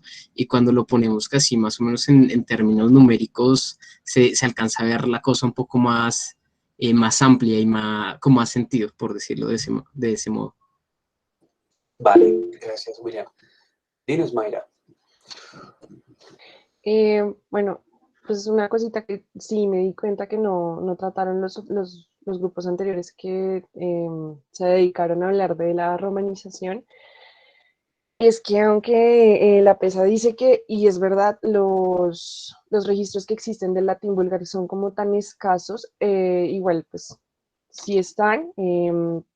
Encontramos, por ejemplo, la publicación de la Biblia Vulgata, que me parece que es como algo súper importante, que fue una traducción hecha desde la Biblia hebrea y griega al latín por Jerónimo Estridón, encargada por el Papa Dámaso I, y el objetivo era que fuera más fácil de entender y más exacta que sus predecesoras. Precisamente fue latín vulgar, para que la gente tuviera más difusión entre el pueblo. Y asimismo, el Appendix Probi, que fue la colección de glosas que proponían, o sea, que castigaban el latín vulgar y explicaban cuáles eran las maneras en las que no se debía decir, del latín culto que trabajaban pues las altas esferas culturales del Imperio Romano. Vale, Mayra, muchas gracias por tu precisión. Andrés, señor. Que pues sí, hay varias cuestiones de las influencias de otras lenguas que tenemos en el castellano y que hay presentes también en las otras lenguas ibéricas que no hemos mencionado. Influencias de los visigodos, influencias mozárabes, que pues se ha dicho que existen, pero no hemos revisado a fondo.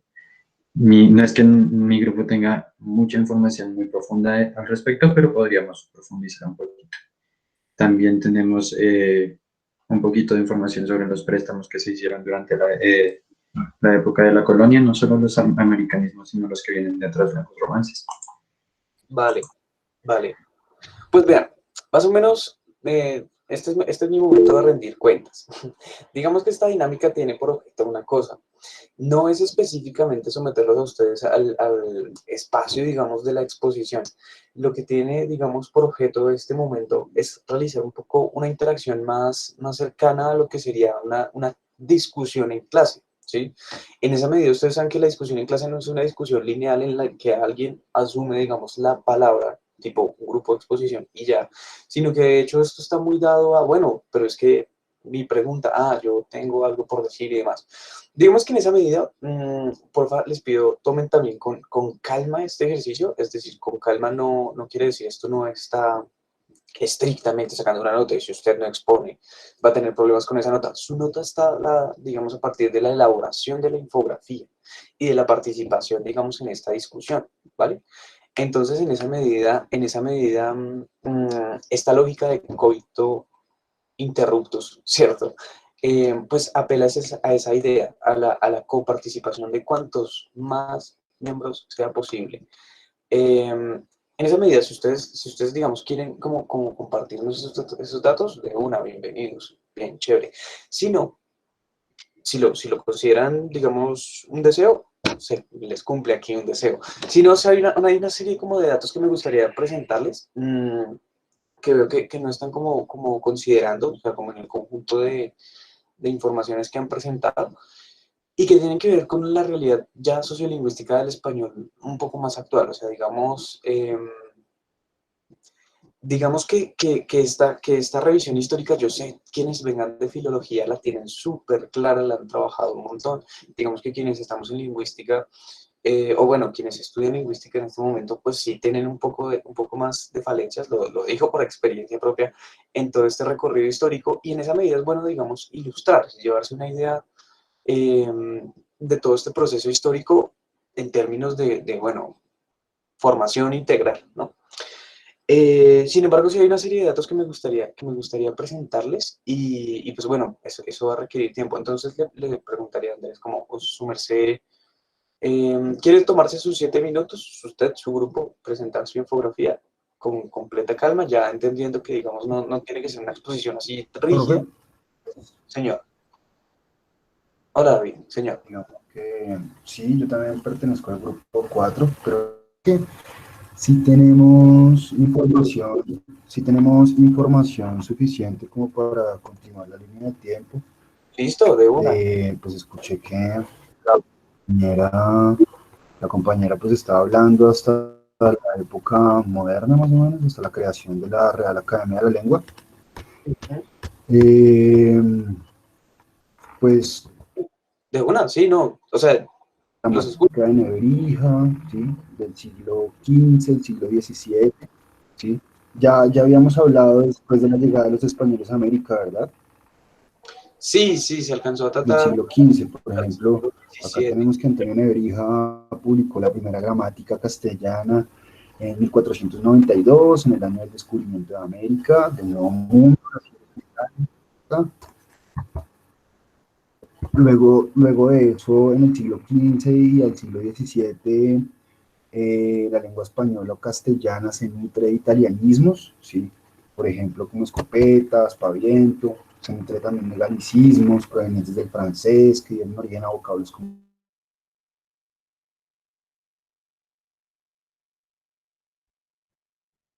Te perdimos, no sé qué pasó, pero sí, quichua, el aymara, el chibcha, con palabras como cóndor, alpaca, vicuña, pampa, puma, canoa, huracán, maíz, cacique, caribe, chocolate, aguacate, tomate, uña, cacao, que provienen de muchas familias, de 123 familias lingüísticas indígenas de América Latina.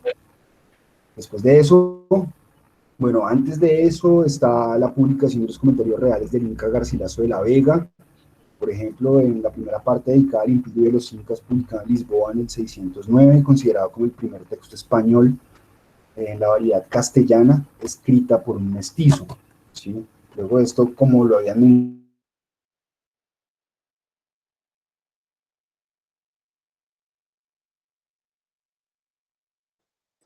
Hola, otra vez, no sé si solo me ocurre a mí, pero como que se pausó tu audio. El poeta nicaragüense Rubén Darío, que nace en el 67, en 1867, y publica Azul en 1887.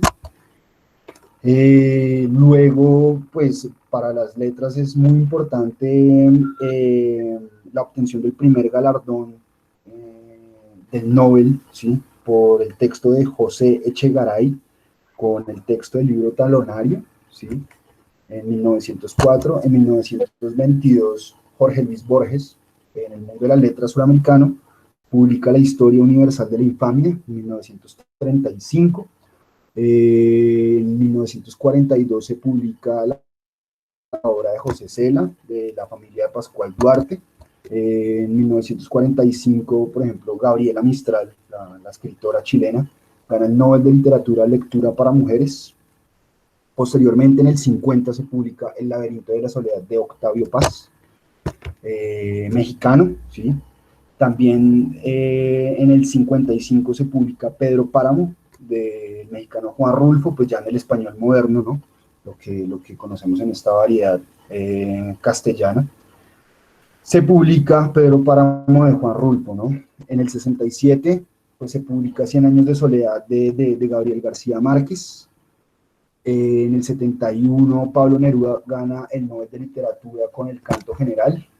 En el 82, pues García Márquez, que estudió Derecho en la Nacional, gana el Nobel de Literatura, ¿no? Con Cien años de soledad, más o menos en la época moderna.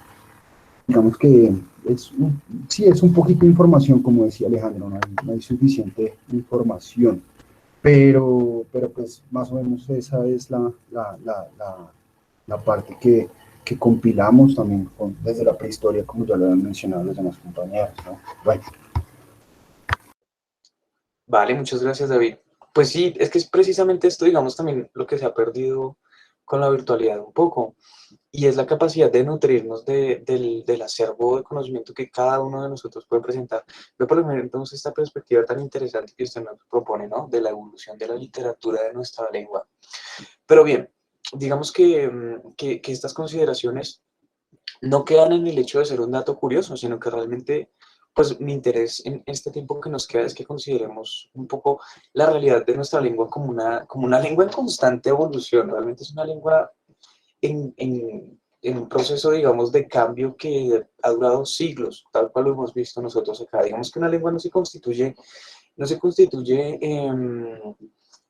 fácil ni de forma rápida, es decir, cambios en la lengua tipo esto que ahora se está proponiendo y que está muy en boga del lenguaje incluyente y demás, que llevan décadas, ¿sí? Digamos que para que tenga trascendencia ya, o sea, a nivel del sistema lingüístico como tal y a nivel, digamos, de esta memoria lingüística que las personas tienen y demás, pues tendrá que pasar muchísimo tiempo, se quiera o no se quiera. Digamos que los cambios de la lengua no son cambios súbitos, a no ser que ocurran grandes, digamos, cambios también a nivel social, tipo el desarrollo de Internet, ¿sí?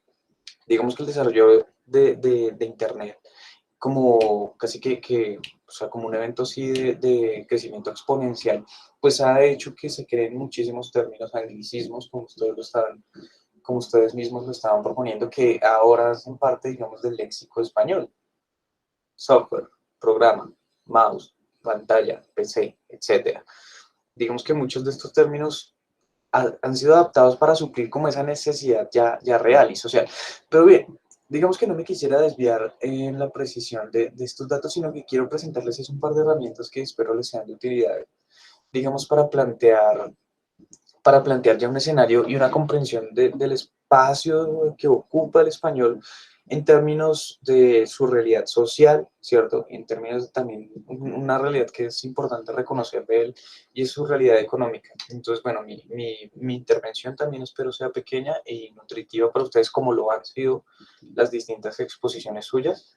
Para mí, y pues para todos, obviamente, tiene que ver con esto. Pues bueno, nuestra lengua es una lengua de viajeros. Inherentemente la lengua, digamos, española surgió producto de un montón de migraciones, como ustedes han podido ver, ¿no? Desde la invasión, ¿cierto?, de la península griega por parte de los romanos, luego la expansión de todo el imperio romano, su interacción con todos estos pueblos prerrománicos, entre los cuales uno de los que más, digamos, se destacaría sería esta comunidad de los íberos en la, pues, península ibérica. Precisamente recibe su nombre por esta población.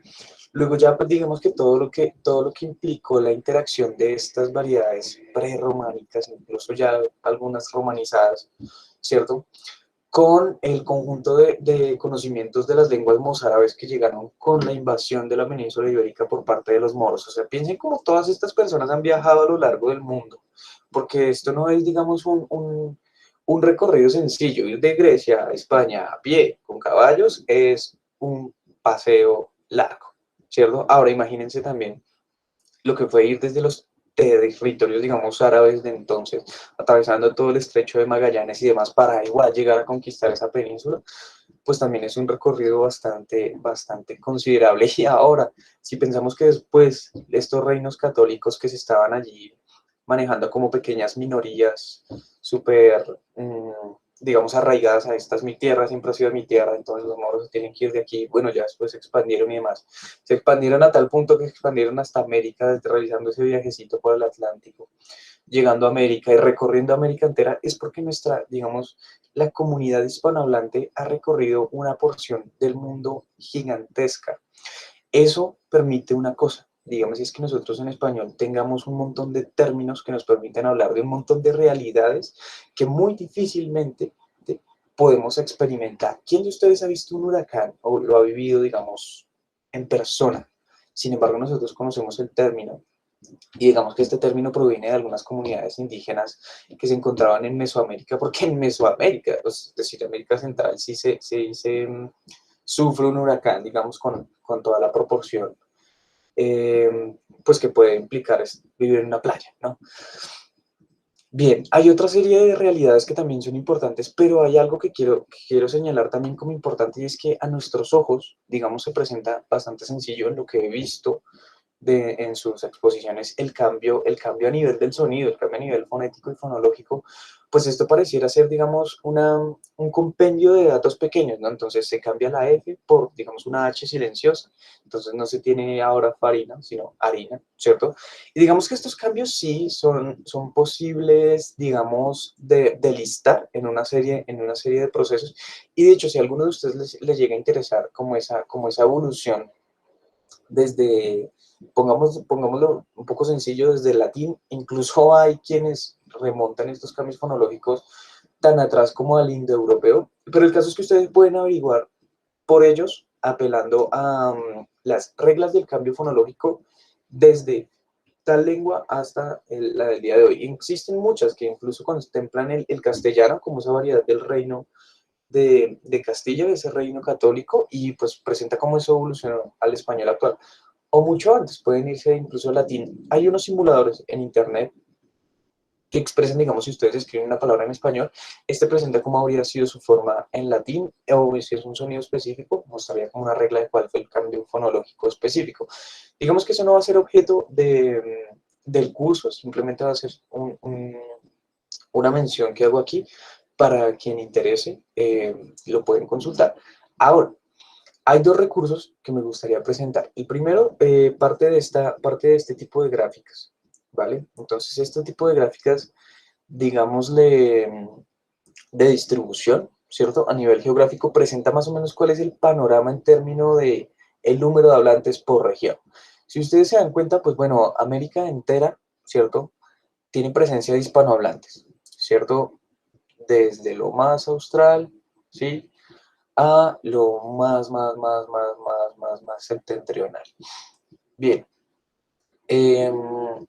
Pero, y esto es realmente lo curioso, o sea, digamos que el español no se habla solo en América y España, ¿sí? Es más, ni siquiera América y España y otras, digamos, regiones europeas, sino que ustedes pueden ver cómo en todas estas regiones, incluso en África, vean como en Australia, en Japón, se contemplan grandes números de hablantes, ¿cierto? Como colonias, digamos, de hablantes como segunda lengua. Si ustedes observan este mapa, pues aquello que está en rojo representa las naciones hispanohablantes como lengua oficial o una que podemos considerar como lengua materna y coexistente con otras lenguas, y en azul las regiones donde se habla español, digamos, como segunda lengua. Digamos que esto abre un panorama interesante en términos de consideraciones sociales, económicas e históricas. ¿Por qué? Pues bien, nosotros consideramos, digamos, todos estos terrenos que fueron ocupados, ¿cierto? Por lo que fue en aquel entonces la corona española. Bien, el legado fue tan trascendental que ahora se considera nuestra lengua oficial, materna y demás.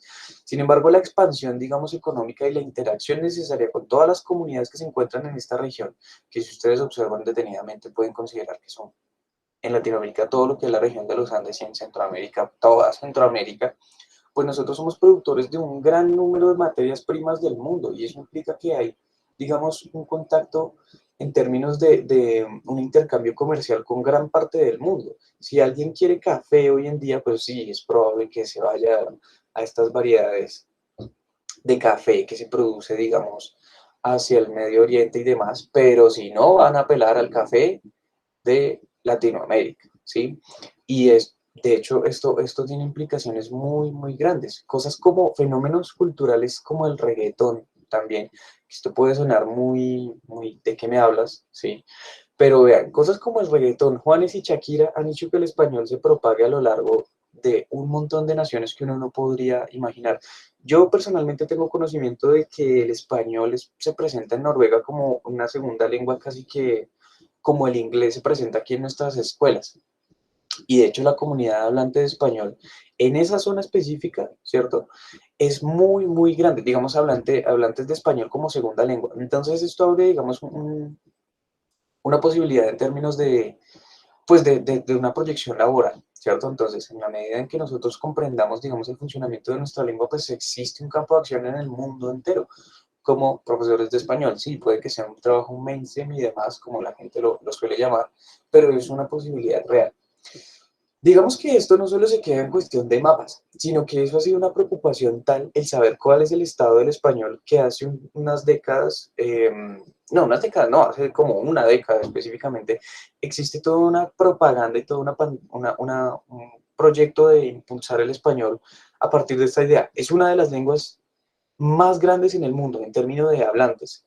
La segunda, después de, muchos dirán como después del chino, que se asocia a la variedad chino-mandarín.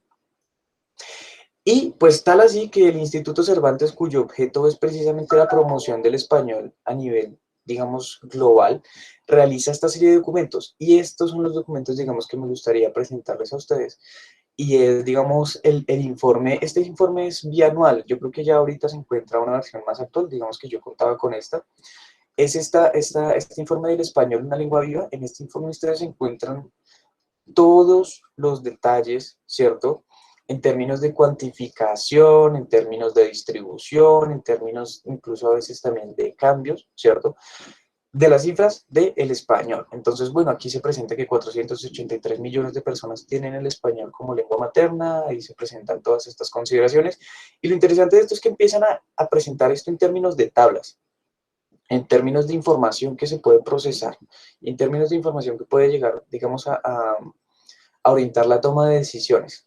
Pero bien, ya conocido este recurso, ¿no? Que era que, digamos, me interesaba legar, ya que ustedes también nos legaron varios recursos en su exposición, hay una última cosa que quiero mencionar en estos minutos que nos quedan, y es precisamente la herencia o el sustrato, apelando pues a la terminología que ustedes emplean acá, que tiene el español que nosotros como comunidad, digamos, hispanohablante colombiana tenemos, producto del legado de tantísimas lenguas indígenas que han habitado este territorio, ¿sí? Por poner un ejemplo, quienes vengan de la región de Nariño recordarán a los indígenas pastos, ¿cierto? Y a la comunidad de los Aguá, ¿cierto? Estas personas han contribuido a varios de los términos que se hablan en toda esa región de Nariño, ¿cierto? Desde Tumaco hasta Pasto. O sea, realmente hay muchos términos que ustedes emplean que por experiencia, digamos, de haber vivido allí, me consta, son perceptualmente llamativos. Hacia la región mucho más, digamos, del centro, pensemos tipo Bogotá, ¿no? Pues ustedes recordarán que todo esto era un cacicazgo de índole del pueblo muisca, ¿cierto? Del pueblo muisca, y pensamos también en la lengua. Uy, esperen que en este momento estoy teniendo una confusión, no me acuerdo si el pueblo es muisca o es chipcha. No, el chipcha es la lengua. Sí, el pueblo muisca, bueno, entonces su lengua, el chipcha, también, así como nos presentaba David, legó muchísimas, muchísimas palabras. Términos como suacha, chía, guaricha, guache, incluso digamos, usos más formales también han sido heredados, ¿cierto? Producto del español. Entonces, bueno, todo esto que va. ¿Cuál es, digamos, la conclusión grande de este elemento? Los estudios hispánicos hoy en día, digamos que a veces son obviados, ¿cierto? Puesto que se asume una idea, y es que, bueno, el español es una lengua tan grande que ya tiene que estar estudiada. Digamos que el hecho de que existen gramáticas desde Antonio de Nebrija no implica que nosotros comprendamos la realidad del español 100%. El español tampoco son estas cifras que presenta el Instituto Cervantes. El español es ese conjunto de cambios que se presentan a lo largo del territorio, y hay una máxima, digamos, en el cambio lingüístico, y es que existe cambio a nivel, digamos, regional, ¿cierto? Esto que llaman el cambio diatópico o la variación diatópica. Pues imagínense ustedes el montón de procesos que pueden existir en todas estas regiones en las que se habla español. En conclusión, no se habla el mismo español en cada una de estas regiones. Es decir, que las descripciones que se pueden hacer del español y el conocimiento que se tiene del español realmente es mínimo. Nosotros podemos dar por sentado que entendemos el sistema fonológico, que entendemos la historia, la constitución, la gramática del español, y llegamos a una zona en la que nos dicen una frase que es aparentemente ininteligible para nosotros como hablantes de español, y ahí qué está ocurriendo. Digamos que el español sí es digámosle mina, ¿sí? Dispuesta a ser analizada, ¿sí? Nomás también consideren ahora todo lo que se puede hacer a ojos de la literatura, ¿sí? Y si nosotros ampliamos el concepto de literatura y empezamos a comprender también que los registros ya de nuestra lengua no solo pertenecen al registro escrito, sino que ahora, digamos, pertenece al ámbito del audiovisual, pues son todos esos materiales los que pueden ser susceptibles a nuestro estudio y de hecho van a ser los que van a ser susceptibles a nuestro análisis a partir del curso. Bueno, digamos que este panorama tiene por objeto fomentar su curiosidad y de hecho también un poco su ambición de conocimiento, en tanto que en algún punto ustedes van a tener que elegir una variedad de español para someterla a estudio. Entonces digamos que las variedades de españoles, pues que ustedes pueden, de las que se pueden interesar, son tan amplias como tantas regiones hay en este mapa que ustedes están observando ahí. Sí, generalmente nosotros partimos por algo fácil, ¿no? Entonces comparamos la variedad español de la costa, incluso no es ninguna costa así como en general, sino la costa colombiana, y la comparamos con las regiones del interior, pero realmente ustedes pueden interesarse por cualquiera de estas variedades, en tanto que existen recursos disponibles en internet para estudiarlas todas. Nosotros podemos buscar un japonés hablando español, sí. ¿Podemos analizar su habla? Sí. ¿Podemos buscar a alguien de Noruega hablando español? Sí.